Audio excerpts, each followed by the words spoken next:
I'm here at the AES show on Halloween with James Young, so it's a very appropriate date.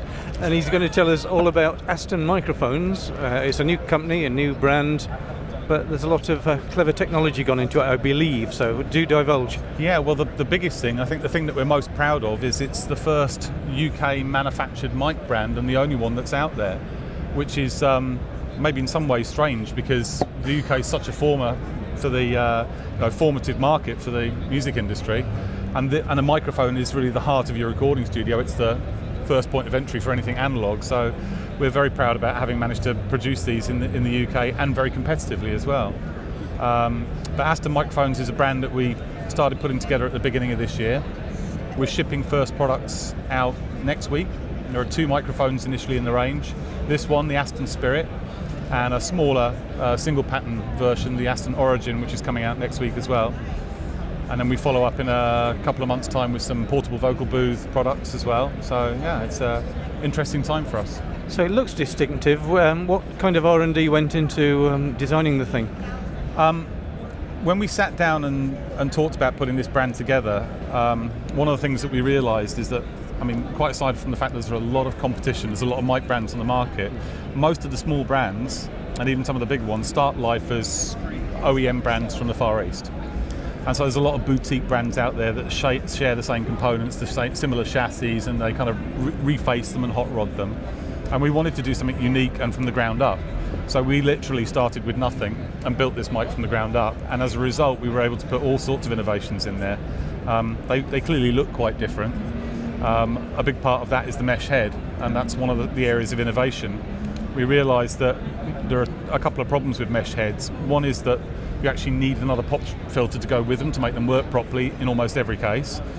And the other is that if you bang the mic, although a lot of them will offer a degree of protection, the mesh head itself gets damaged, and therefore you've got to replace that or live with the fact that it doesn't look very nice anymore.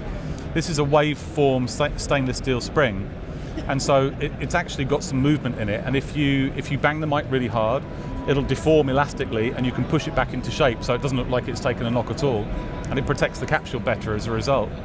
And you'll also see here you've got an inbuilt pop filter across the whole top of the mic. It's a single piece of knitted stainless steel mesh. So that means a couple of things. I mean, one is that it works much better than the conventional crisscross filter that you get in the top of a microphone, so you don't need a pop shield with this. And the other thing, as well as a little side effect, is because it's made of stainless steel, you can unscrew the top of the mic if you want to, take it out, wash it in the sink, dry it, and then put it back again, and you can get rid of any nasty kind of odours that build up over time with the normal mesh heads that you get in mic. So that's just one area, but there's innovation right through the microphone. I believe you've done something a bit unusual with the capsule suspension, haven't you, as well? Yeah, we spent quite a lot of time trying to isolate the capsule from the rest of the chassis of the microphone better than you would normally get. So you don't need a shock mount with this microphone. We will be providing one from Rycote as an optional extra. So if you're using it in particularly sensitive environments, like for a drum kit where somebody might be hitting the stand, or somebody that likes to stamp their foot on wooden floorboards a lot, but for general studio use, you really don't need a shock mount because we've isolated it with some very soft neoprene rubber between the capsule and the capsule mount. The stalk itself is also a much softer material than you would normally use for a capsule stalk, so there's some flex in it, and that's meant that we've been able to actually put a direct stand mount in the end cap of the capsule, which is both, this is a US thread adapter and it ships with a European thread adapter in the box as well, so you can mount it to any microphone stand directly. So currently you have the 2 models. This is a 3-pattern microphone, and the other one is a fixed pattern cardioid. So when are they going to be available, did you say, and at what cost? The Origin, which is the single pattern version, and it's about 2/3 the size of this, is £199, and it'll be launching next week. So that's, I think November the 5th is the launch day, actually, fireworks day.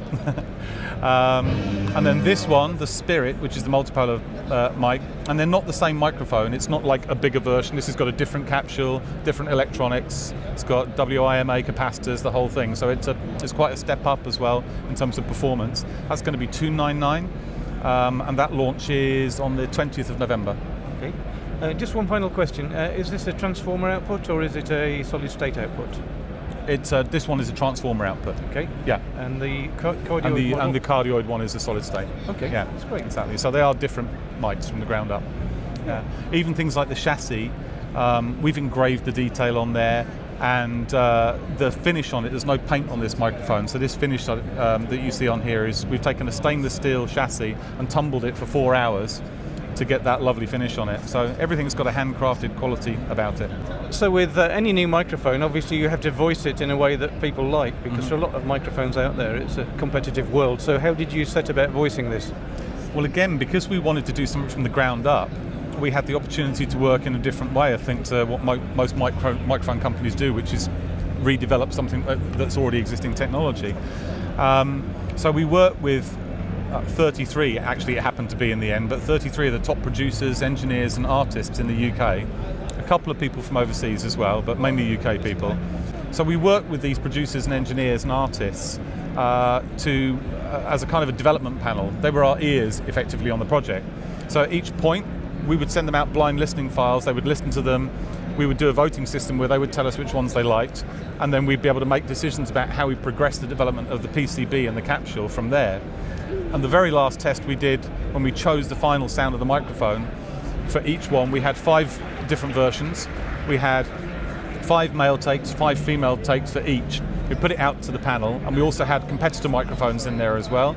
And both the Origin and the Spirit won hands down. They were miles above everything else that we had in the test. So the important thing about that is we can genuinely say that these things have been developed by a panel of some of the best known names in the industry. I look forward to trying it. So thanks, James.